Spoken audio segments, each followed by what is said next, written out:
and we want the fans out of their seat. We want to score goals. We want to give them, momentum on our side, and then on the flip side is when we don't have the ball, is it we got to be dogs.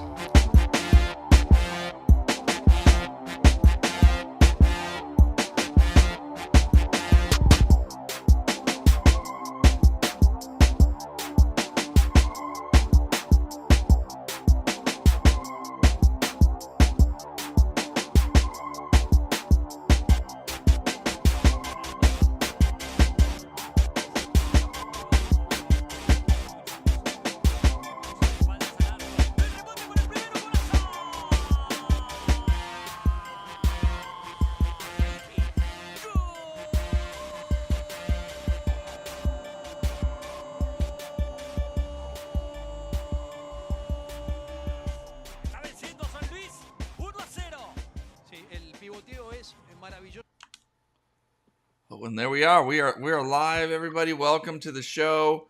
Let me update this. Here we go.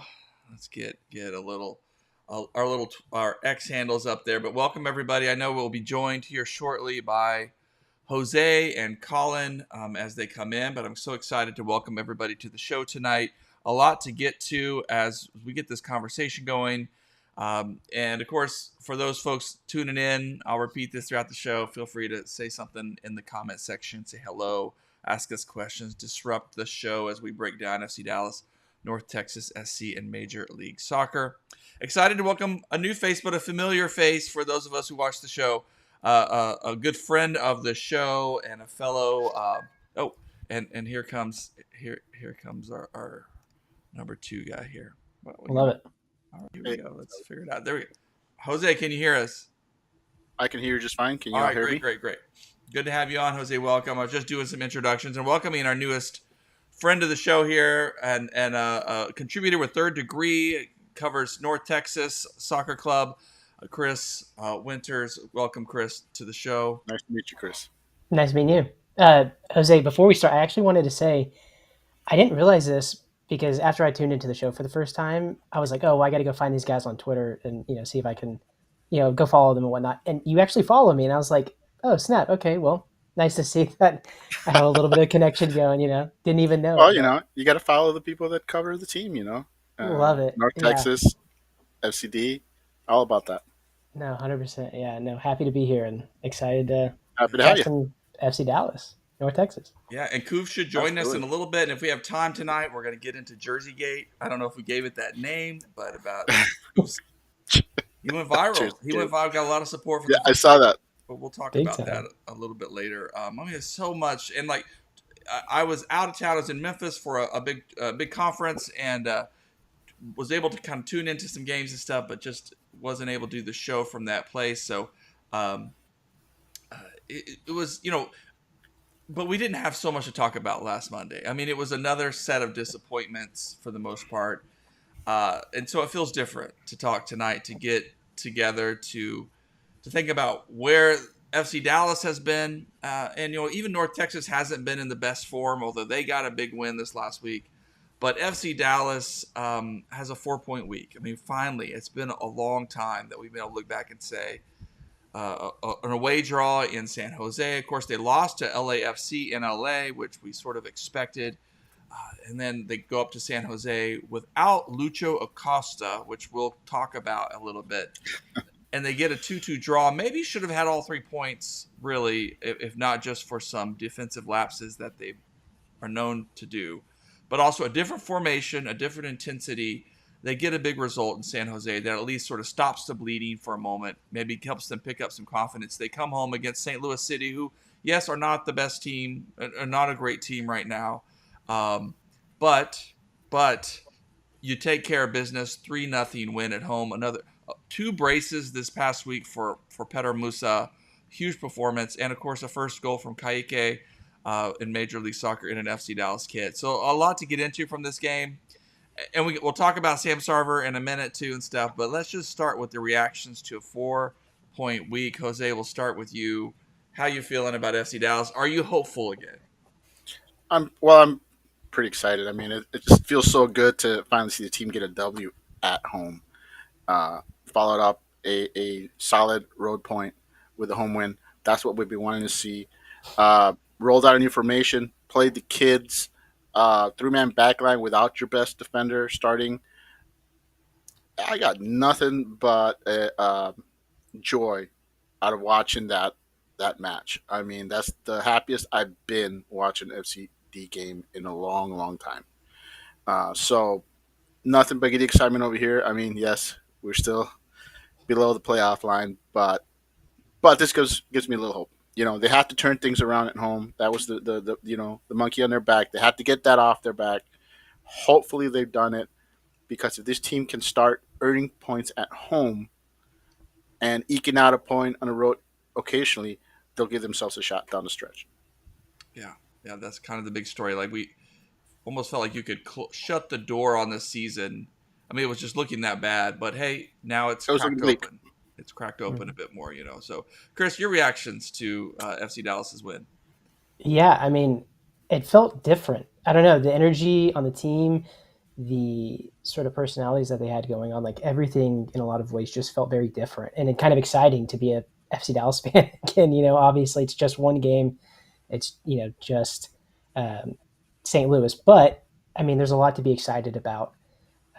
So yeah, I mean, I hope they can keep it going. I mean, obviously there's some Lucha drama going on right now, and we'll see what ends up happening with him. But truthfully, I don't know if a lot of other people are thinking this, but I feel like we have some depth at that position specifically. Like obviously Lucho is in a once in a lifetime type of player, but in his form as of late, I mean, why not throw in some young kids? Why not have guys rotate through there and just have guys bring energy to the team? I feel like that's my biggest thing that I took away from that game.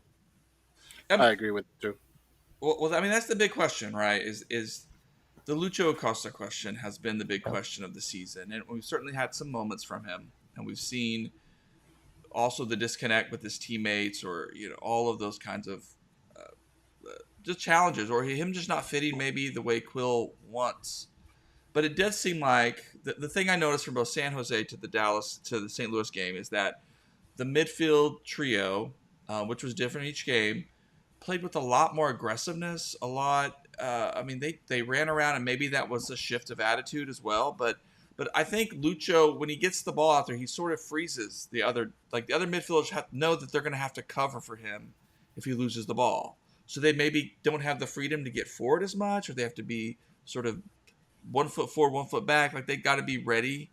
And so without him out there, they were able to maybe more, sort of fill space, support each other, be a little more aggressive. So it just felt different with this formation than what we've seen before. But maybe too, who knows what other things were going on in the locker room and the conversations that were happening. Like Lucho's a good player. Like he's still a quality player. But this has been the question: is this team better without Lucho Acosta? And I think it's early to say yes, but these past two games have looked so much better for a team that has just been struggling. So, Chris, do you have an opinion on that? Are you willing to go that far? Or I don't know. I don't know if I want to go there yet and be like, man, this team is completely revitalized. We're pushing for playoffs. I mean, we have talent, and I think that's undeniable. I at least I was from the very beginning of the season. I thought we had talent at specific positions that I felt like maybe some people were overlooking. I mean, obviously you have a guy like Pedro Musa who is an incredible striker. So having a team around him is great enough. And then you add in a guy like Lucho, but I don't know. I think chemistry builds and is more important in certain aspects than others. So I don't know. I'm holding out for now, but we'll see. yeah, Jose. I think if the team was considering it, I think these two games showed them that they could um, move on without Lucho. In all honesty, would it be more exciting to, you know, slide into the playoffs, even if it's in last spot with Lucho and what we've had all season, or you sell Lucho, you play the kids, and you sneak into the playoffs with while playing the kids? I think that would be much more exciting and certainly would tell you that the team's headed in the right direction. Where right now, we're still waiting for the team to find its direction under Quill, and this last two games gives us hope that maybe they finally found it. Maybe they finally found their identity. And I want to say something else. Seeing the players feed off each other, that's what Quill's been preaching. He's going to have, dogs out there. And it's hard when you're seeing a player or two, one specifically, not having that dog mentality, from for the entirety of the match. And to see that in this last two games, see the team fighting for each other and feeding off each other, most importantly. And I think that's what we want. And the guy has value. I mean, if this is going to be help the team play the way Quill wants it to be, then you got to make that move. Even if we miss the playoffs, playing the kids, playing the team that you want to play, not the team that that's forced on you. This decision needs to be made now, not later. Luis, good friend of the show. Appreciate your comments, and yeah, I I mean, I that's don't been the disagree. debate. So I want to defend this move because let's face it, if Lucho's available for the price he was available, how do you pass on him? You can't. Not a team like FC Dallas who needs a star player, somebody to complement Musa. You were looking for that 10 that could get him the ball. You're like, hey, imagine Musa with somebody that can actually get him the ball. That's what we're all dreaming of. Hey, we knew what came with Lucho, but we expected more from him than what we got. You have to take that shot. You have to take that shot. For $6 million for Lucho, I'm sorry. I know some people keep harping up about Evander, this man, that we had no shot at Evander. Evander was never going to happen. We need to stop making that comparison because the truth is, Evander doesn't come here. Was never going to come here. Lucho actually came, and we all had our high hopes. If the team decides to go forward with him, and I'll still cheer him on. But I think this team has showed they can win without him. Well, that was one of those other little storylines. Was that over the course of the past couple weeks, Lucho was at least lost the armband, or it was temporarily. I don't know. Conversations. That's a big deal. That's a big deal. I mean, they really expected him to be a leader, and I think the team has lacked that vocal leader at times. I mean, and it's not the first iteration of FC Dallas's roster that has done that. I mean, a lot of teams. When I started watching FC Dallas, it was Daniel Hernandez and stuff. Great defensive mid who just held guys accountable. Got into guys' faces about what was expected, and with a big turnover roster, maybe they you expected some of those challenges, some communication issues, but. Yeah, it's been a frustrating season, and as a helicopter goes on overhead here at my house, I'm like, are they looking for me? Is someone? But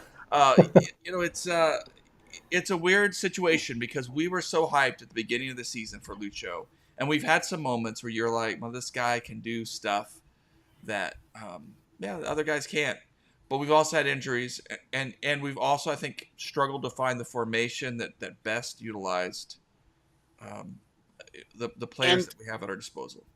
And I want to reiterate that I still feel like this team has yet to, have their best 11 play together at any point in the season.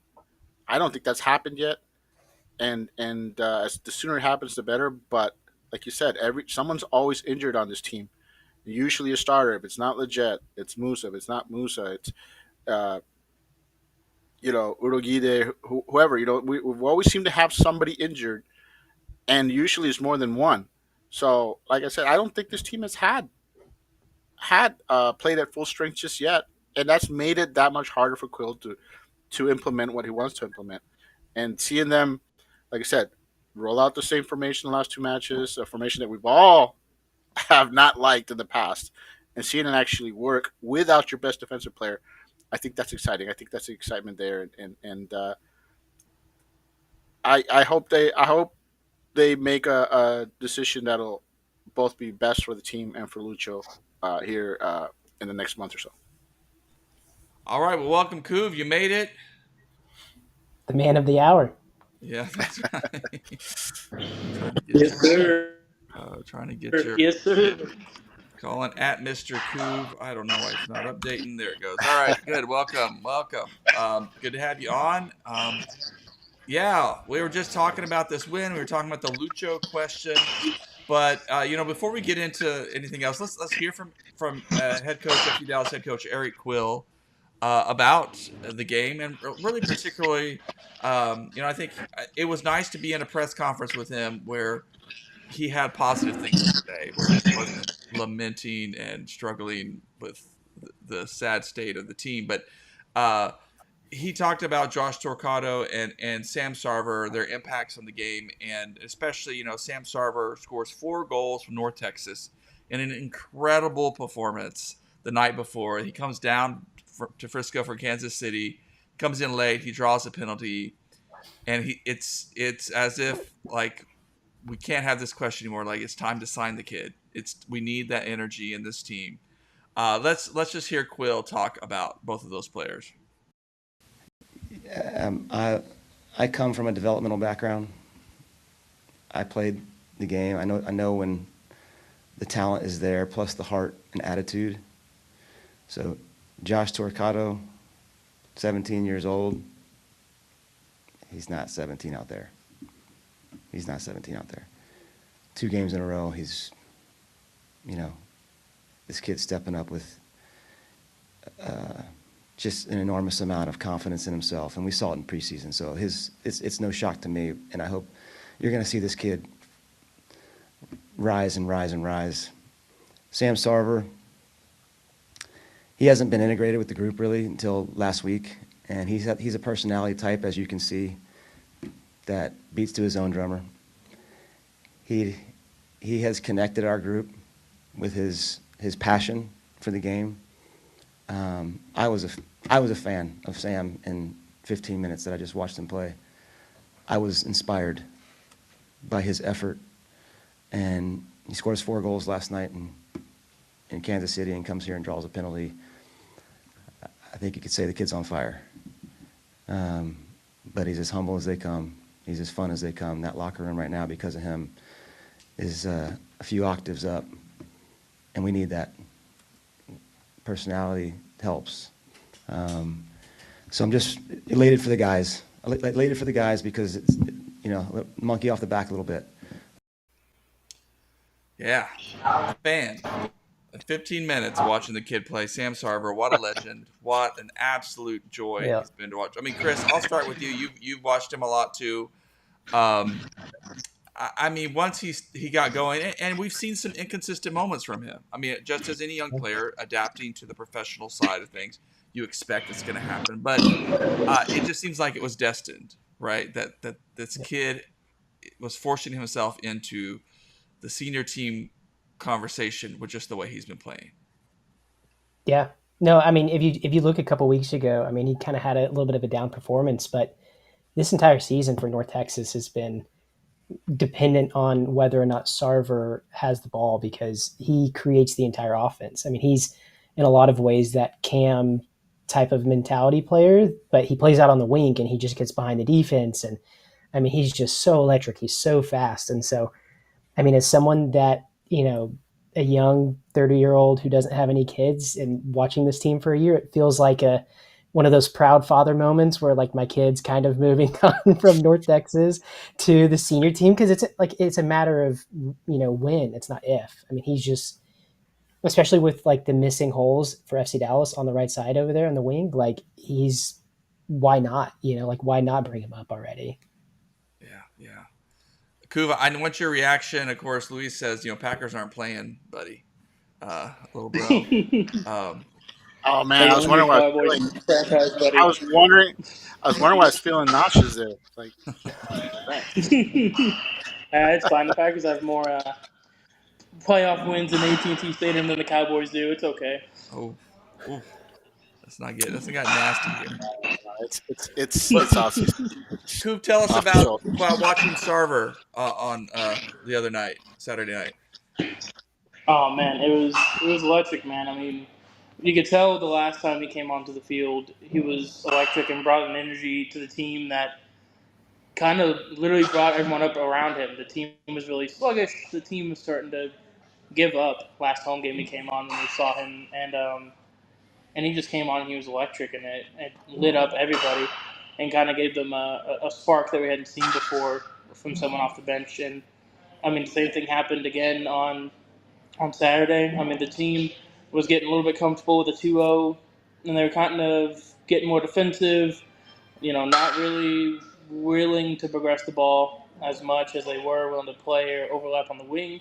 Sarver comes on, and man, he's like, give me the ball, let me get involved. Shaq Moore then has an option on the wing because they're having to play almost like Delgado on the ring until Sarver came on. So the Delgado sub was great until we saw what really could happen with a player in that position in Sarver when he came on. So it's good to the point now where Sarver's used his 4 loan call-ups, like his short-term loans to FC Dallas. So if FC Dallas wants to use him again, they're going to have to sign him, which I wouldn't be surprised if we hear something literally tomorrow or the next day about that, by the way. But once we hint, hint, yeah, he needs to. We're gonna sign him, and when we do, I think it's only a matter of time before he takes Kamungo's spot. And I don't say that as trying to diss Bernie or nothing, but he's on the downhill trajectory, and he has been since Nico. Nico tried to convert him to a wingback, kind of killed his development a little bit. And now he's too reliant on the left foot, and teams know. That's why they just sit on the inside. Whenever he's on the right, if he's on the right wing, they sit on the inside. If he's on the left wing, they push him. They let him cut inside. They don't care. They just won't let him go outside because they know he can't use his right foot. So Sarver can use both feet. He's quick. He's strong. He muscled off their left back and Totland multiple times on each side. I mean, man, it's one of those things. I'm excited to see Sarver play. I haven't had this much of excitement about a North Texas SC player in a long time. So I'm really excited to see him come up and start playing by the end of the season. By the end of the season, I say he'll be starting for sure. I'm gonna go out. I'm gonna go out like you're and at a shooting defend. range, by the way. I don't know. Hold on. I'm gonna go out. I'm gonna go out and defend Kamungo and say that he had one of his better matches this game, and really the issue's been finding him a position, and they started him up top, and I thought he did good. And that's really has been his problem. He has talent, and sure he's not the most multifaceted player, but his struggles have been from being moved around, being asked to play maybe positions he's not comfortable playing. And I thought this last match, honestly, he didn't score, but I thought he was dangerous. I thought he was active. I thought it was the best he's looked in a while. He was solid as far as I'm concerned, and I'm not ready to give up on him. I just think they need to find him a home and stay and keep him there and stop moving the kid around. You're damaging his development. Yeah, I mean, it's been tough to watch as a guy who came up from North Texas, was in just such excellent form, played himself into sort of a fringe United States men's national team picture, and then just has suffered a bit as, yes, other coaches have either misplayed him or you just have ruts, and players have ruts. And in his defense, though, Nathan, just about every FCD player that gets called up to national team comes back damaged goods. I mean, you name me a player that hasn't come back injured or whose form hasn't dipped after going to a national team from FC Dallas. I can't think of the last guy that didn't come back damaged in some form or another, Matt Hedges, psychological or back in the day. okay, you're going back, but I did ask for that. I'm just saying, that's way back. Yeah. Just stop calling him up, man. Well, we mentioned North Texas got a big 4-0 win on the road. They have at times looked like they were inching to be the dominant team that we saw last season. Though those are pretty high expectations for this squad with so much turnover. But then we've seen them also drop points and even have the disappointment against Houston that I think Gall was really disappointed in. But they go up, they get a big win against Sporting Kansas City too. Not SKC2 is not a great team right now at all, but Sarver just took over that game. It was a great performance. So it does gives us hope for North Texas again as the second half of the season comes along. But it also gives us hope with now Torquato and Sam Sarver playing themselves out of North Texas into FC Dallas that maybe maybe some things are starting to line again in this organization, and we're going to get some youth movement again, which is we see with Philadelphia Union doing it so well is a key to putting together a really strong team when you don't have the resources of say Inter Miami or LAFC, right? So I'm liking the direction of these past couple weeks when we haven't necessarily seen that more recently. I think with the organization. So, and I love seeing Quill talk about his development roots more. I mean, that's something we're all expecting to see more of. I think. Chris, you've been following North Texas. How are you feeling? About this sort of second half push of the season, more than halfway through, I guess. You feeling confident North Texas is kind of hover where they are, or can they push a little bit further up as seeding starts to settle in? I mean, just thinking that Sarver's kind of on his way out, right? Like this week at some point, I'm a little worried about how we're going to replace him. And I say we as North Texas just because, I mean, if you look at the team, they don't have a whole lot of options. Obviously it's a developmental team, so you're moving guys from North Texas up to FC Dallas. You're trying to get them playing time up there, but losing Collodi at the beginning of the season, and then Correa, he ends up going to Tigres, and so now you're stuck with Montoya and Harms, who, albeit haven't been amazing this season, and then Torquato goes up, so you have Gall, who kind of moves over to the left back. I mean, it's one of those things. It's like as soon as you kind of find a nice form for the team, someone ends up getting moved up or moving out. So I'm a little worried once things kind of settle down a little bit in the second half of the season. Can a guy like Tariq Scott, can he find a form? I don't know if Colin, you said this on Twitter, but does a guy like Kamungo, does he move down and get some playing time with North Texas? I mean, I feel like they're going to have to find a replacement for Sarver because he's just so incredibly good. I mean, the last game is just kind of indicative of that. And, I think right now, I think he has 14 of the team's goals. So he's the offense in a lot of ways. So I don't know how you replace that necessarily with some guys injured and some guys getting time with FC Dallas. And whether maybe Sarver, gets that contract and it's a two-way, so he can still go back down or not, sure. Maybe that helps a bit. Because I don't think Sarver is going to start right away or anything like that. Maybe he will. Maybe he'll play himself into that situation. I mean, other piece of news for FC Dallas this week was the signing of Louicious Don Deedson, a forward, Haitian international, scored in Dallas recently. Not too long ago, I think, right? Comes from OB. Should be an interesting signing, and it could be a really good fit, and not super expensive. So, but I imagine they're not going to spend that amount of money and not start him or figure out if they can use him like Anderson Julio. But I'm just going to cut you off there for a second, Nathan. Sure. I just want to put my 2 cents in on the North Texas real quick. Look, the defense has been really bad. There's no getting around that. We've got, -3, I believe, is the goal differential right now. They got the third worst defense in the West, and the only reason that they've been successful is because Sarver is almost 50% of the offense. Not quite, but he's getting there. And we all want him to come to Dallas. And do you want North Texas to win or do you want FC Dallas to win? I want FC Dallas to win. And I think Sarver's done what he's going to do with North Texas. I think he's a guy that would be an excellent super sub. That kind of energy at the end of the game, that's something you want to, pump into your team. And, if you sign him to FCD, make it an FCD player. I think that we've all been waiting for Scott to get healthy, and I think he's starting to show signs that he's getting back to himself.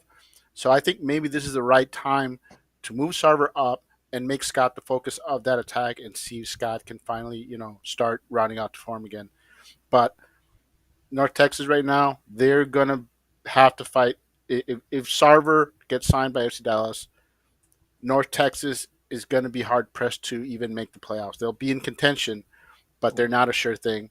And that's what our serve team's for. You need to find, if you're losing two big players two big talents in Sarver and Torquato to FC Dallas, a team that needs help.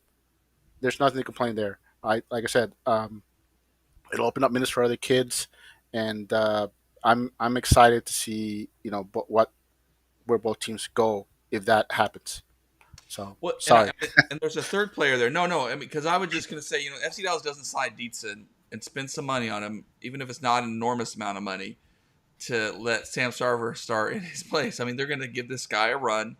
And so, Sam Sarver, even if he's with the senior team, is going to have to, come off the bench probably at first. And so there'll be minutes with North Texas, I think. But also, Alvaro, is another guy that was getting minutes for North Texas, and now he's kind of in the mix there with FC Dallas because we need defensive help. If you're playing three center backs, one guy's still working his way back from injury, you're going to need that third guy who can come in. So, yeah, it does. It seems like North Texas is the loser at the end of this equation, but it's also kind of the purpose of North Texas, right? If we want North Texas to win again, that'd be great. But this is also what's going to happen. You play well in North Texas, you're going to get a shot at the next level. That's great advertisement for your reserve team. In all honesty, hey, those tryouts, we have a proven track record of signing players who perform with North Texas to the senior team. That's what players want. They want to say, hey, I want to get my foot in the front door, get to that next level. And North Texas has a proven track record. So every time they sign a player, if they sign Sarver, the hunts are going to be, that they love them feel good stories. They're going to be pumping that out as much as they can.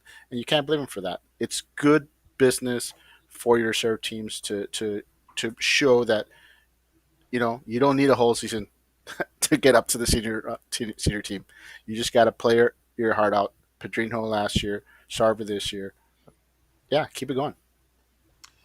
And I think the other story too is just like FC Dallas is getting a lot of things right in the scouting department with the draft, especially. Other teams, are not even caring about the draft, but to go get a guy like Sam Sarver who makes such an impact, just another example of them finding some interesting pieces. Mo Cisse seems like another solid guy to have around to see how he develops. So there are the pieces there. Just we knew North Texas was going to have to really figure things out this year with an almost entirely new squad and a young squad at that. So one of the youngest this time around as compared to last season. Okay, sorry to have derailed you there. Back on Deedson. No, but hey, we need help. We need help at that spot, and adding more talent to compete. I'm all for it. Yeah, a guy certainly familiar with CONCACAF kind of football, some of the dirtiness that can happen out there. Good. It'll be interesting to see. I mean, typically, and again, we're not spending a ton of money on him, so maybe the expectations are lowered. Maybe he'll get a shot though, definitely to make an impact. We've been missing a master of the dark arts on this team since was it Acosta? I think it was the last guy that we had that was really good at that. So if that guy offers any of that, that would be awesome. We need those guys that can, force the terrible fouls from opponents or draw. I mean, the Sarver penalty. I mean, how many penalties have we had this year? We need people that can force the other teams to sort of bite on things like that. We haven't had somebody that's very skillful at that in a long time. All right, well, let's move on here. Before we do that, just a reminder: this weekend, North Texas back in action at Toyota Stadium, not Choctaw, against Tapatio. So it should be a MLS Next Pro Invitational, a fun opportunity to see a lot of young players showcase themselves and their abilities. Should be a fun one to enjoy for those around. But let's shift over since Coov's here. Coov went viral this week. So one of the things that happened was FC Dallas, of course, debuted their legacy kit, the Burn kit. What a nice kit, a gorgeous kit. It's got me. I've got one in my shopping cart, and I'm just thinking about how I approach my wife about it. Like, honey, I need one, but we'll see. We'll see how that conversation goes. But yeah, really nice kid. In the process, sending out to FC Dallas reached out to season ticket holders who had perfect attendance last season and said, "Hey, we're going to send you one as a thank you for your support." And Couve didn't get one, even though he has traipsed all the way down from Wichita Falls time and time again, putting mileage on that car, on those wearing down those tires to make it to those games. And expressed his disappointment. Didn't receive a satisfactory response for customer relations. I'm not trying to get into all the details, but then was able to reach out to Dan Hunt, and Dan Hunt made it right. Even I guess you met with him before the game. Is that right, Couve? Yeah, yeah. So literally, like dealt my rep through it, and he was just like straight up can't honor the thing. You're missing games, whatever. So we were like, okay, let's talk to Cats. He's like head of sales and ticketing and everything. It's like let's just go to him. Showed bank statements. Literally me on the broadcast of the game that they said I missed. Literally circled in the crowd during right after Paul's goal in the section circled. And I posted the follow up email because my dad had been dealing with it because he's technically the account owner, and it's just easier for me to just give him the money for my seats and me do my own thing. Um, and Katz knows who I am, so I emailed Katz personally, thinking, okay, like we've gotten this taken care of in the past in 21 with Sean before he passed. He we got everything done and everything. So what happened is basically Cat said no. It was like we can't honor it. Sorry, didn't give me an explanation why. Just straight up kept saying no, can't honor it. So what happened is basically we had to. I just posted on Twitter just because I know a lot of the FCD fandom and especially the SG scene isn't the biggest fan of Cats and how he treats the SG. So I knew it would get some traction. I did not expect for it to blow up like it did. Um, but it blew up out of nowhere. I think it was like 35,000 interactions in like 2 days. Atletico Dallas got involved and sent me their kit and a little care package, which was really sick of them. Their owner and chairman followed me on Twitter and messaged me saying, "Hey, I'm sorry about that. We'd like to offer you tickets to our home opener whenever we come around. So I'll be going out there for their games and stuff." Um, and then all of a sudden, I get a DM on Twitter from Dan Hunt. I didn't even message him or even think about it. And he just messaged me. He was like, "Hey, I'd love to set up a call on Wednesday, get your side of things, go through the proof." And, I sent him the same screenshots, sent Cats and everything. And basically what happened is we talked it out on Wednesday. He talked to me on like a personal level about I think he talks about like how he owns some farms in Vernon or something. It's like an hour north of us, and he's like, "I'm always coming through Wichita. It's such a nice town. It's why we picked it for the preseason training 2 years ago." I was like, "Okay, like just personal stuff, just getting on a." He's doing the salesman pitch, which I love him to death, but it's like, dude, at that point, you can just talk to me like a normal human being. And he was like, "Well, let me look into it, and I'll." He said he was going to call back Friday. He had some personal stuff come up, so he was like, "I'll just meet you in your seats on Saturday." Well, get there Saturday. He meets up and he's like, "Hey, I'm sorry about it. Checked everything. You were in fact here. I want to honor the jersey." And it was supposed to be for a replica jersey. Well, he ended up giving me an authentic jersey. And he looked at our sizing and he was like, "Is this the right size and everything?" And I was like, "I'm not trying to be that guy, but it's not the right size." And he was like, "Okay, let me see what I can do." So I ended up getting a 2X authentic and a 3X replica. So I got two kits out of it. Um, he dropped me his number and everything and was like, "Anything else happens, let me know. I'd love to like talk about it." And then next time he's in Wichita, he said he'd hit me up and stuff. So um, it was a nice experience for sure. Once he got out of the salesman um, mindset, but I mean, Dan, he's just a nice guy. Honestly, he knows he's known me since I was or of me since I was 16, 17. He said he sees my tweets all the time and everything, but the good and the bad is what he said. And I was like, "Yeah, I know." And he was expressed his frustration and didn't really understand the lineup and everything for the game, a couple different things. And then afterwards, he was like, "Hey, it works. Let's see if it keeps on working." So it's just one of those things. Dan got it all handled out, man, and it was a bad experience gone right, and I was treated right eventually, and that's all that matters at the end of the day. So. it was fun to see so many people come to your support. I mean, you are a fixture. You do come down for Wichita Falls for these games. You support the team. You're vocal about the team. You've jumped on this podcast here this year, and it's been great to have you on. And yeah, so it's good that it ended, and it's good to see that, like Dan Hunt. I mean, fans complain about Dan Hunt. They complain about different folks within the organization. I only pretty much deal with media folks, and I just know the media folks are just people, and they're good people. They're doing their job, and they when the games stink, they suffer too.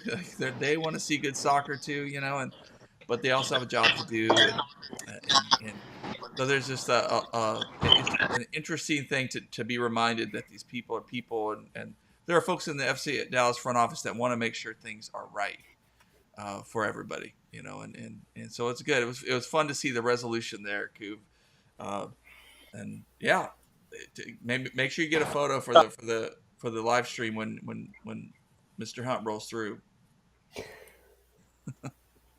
Oh, 100%. You got it. All right. You're active. Are you about to play a game, Colin? What's going on?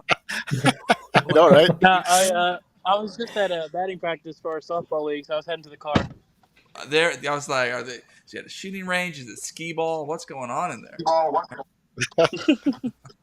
But that's good. All right, well, it's been good, a good show. Let's start closing out with some predictions and any other last minute thoughts. I don't know if there's anything I have not covered or anything. There's just so much these past couple of weeks. I mean, Chris, one thing I'm worried about too. Well, I'll say the same question of you. If Sarver goes up without Torquato, Gavin Gall has had a couple of moments at that left back position, but I think he's a nice piece of depth that is familiar to the coaching staff. Nice guy probably to have around in that squad. But is North Texas going to go out and add some players? Are they going to be looking at the academy? Are they going to be looking for a loan or two? They already brought this guy in from New Mexico United, a youngster. Yeah. Are you hearing anything from your end about some potential trialists that are going to be part of the dominoes falling if these moves all happen? Not at the moment, but I wouldn't be surprised if something does come through, I will say. There's a lot of moving parts going on, so we'll end up seeing what happens. But some of the moves they've already made, I think, are pretty solid. Bringing in Du Bois from New Mexico, I think that was a solid move on their end. They're pretty loaded. Truthfully, I think at the midfield position, it's really just been a game of the defense, right? With Gavin Gall, looked great early on in the season. As he's been more relied on as it kind of goes, he's been a little bit more shaky, but I think it's just more experience that he's got to get playing at this level for the MLS Next Pro. But Cissé's been out in and out, so I don't know. We'll see. I think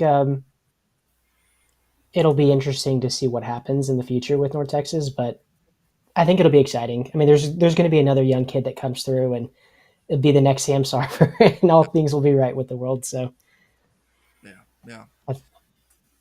Well, let's close out with some predictions. FC Dallas is back in action at home this Friday against New York City FC coming to town. NYCFC is, of course, capable of being a really good team, but also has had their issues this season. So there are points to be had as they come west and face the Frisco Heat. So let's do some predictions.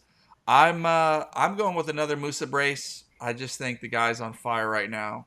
2-0 FC Dallas at home, and I think Lucho Acosta. I mean, we've hinted, we've sort of talked around this. Continues to be out for personal reasons, which I guess there has been a rumor out there that maybe the third degree folks have been talking about it. It's kind of filtered over that there is an attempt to maybe find a new home for him, or there's a potential conversation about that. Don't know how serious that is, or if that's just one among many options, but it'll be interesting to see if he plays a role on Friday. But if not, I'm not going to be surprised. And maybe he'll play a role off the bench. But I think Musa has just been in such strong form. 2-0 win at home for FC Dallas. Jose? Yeah, New York City, they're solid defensively as far as I can tell. maybe not the most dangerous team, but I'm gonna have to go with 1-0. I think Musa gets the goal. Um, I think it's gonna be one of those games where we'll be chewing our nails down the stretch. And I want to add this though, Nathan. If you're right, and Musa, let's say Musa gets a brace, then um, it needs to be pointed out that he would be on pace to potentially break the goals scored in a season for FC Dallas should that happen. I mean, he's already sitting at 11, 10, 11. So I mean, you know, getting to 13 or 14, with 9, 10 games to go, that puts him there. So I would say he's already there, but I'm not trying to jinx him. I'm just saying if Musa can keep this run, then that's got to come into the picture. Chris, any thoughts about this Friday? Man, I feel like I'm still somewhat of a resident skeptic for FC Dallas. I mean, I feel like it's been such a Can't long blame you. season. I want to say 1-1 draw. Obviously it's more fun to predict a win, and I would love to see. I think like with Jose, 1-0 sounds pretty ideal, but man, that defense, the back line, I don't know. I don't know if we'll be able to hold NYC, from scoring. So I'm going 1-1. Okay. Coov?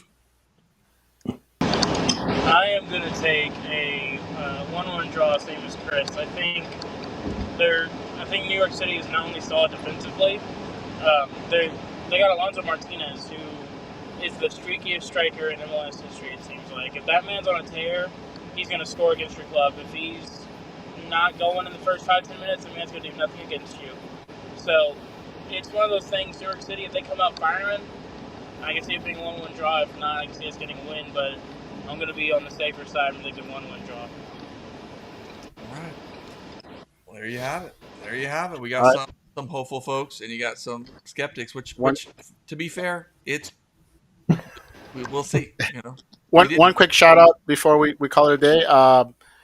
FCD U23 squad. They're in the semifinals of the League for Clubs. That team has just been destroying the opposition at that level. They have a lot of players that went off to college, a lot of FCD, and if North Texas is going to be adding any players, you can't go wrong watching those guys play. They got a game coming up, I think on the 25th or 26th. It should be available on YouTube.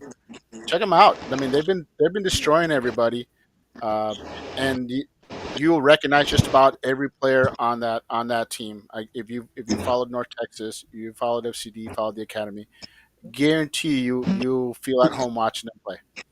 All right, good shout out.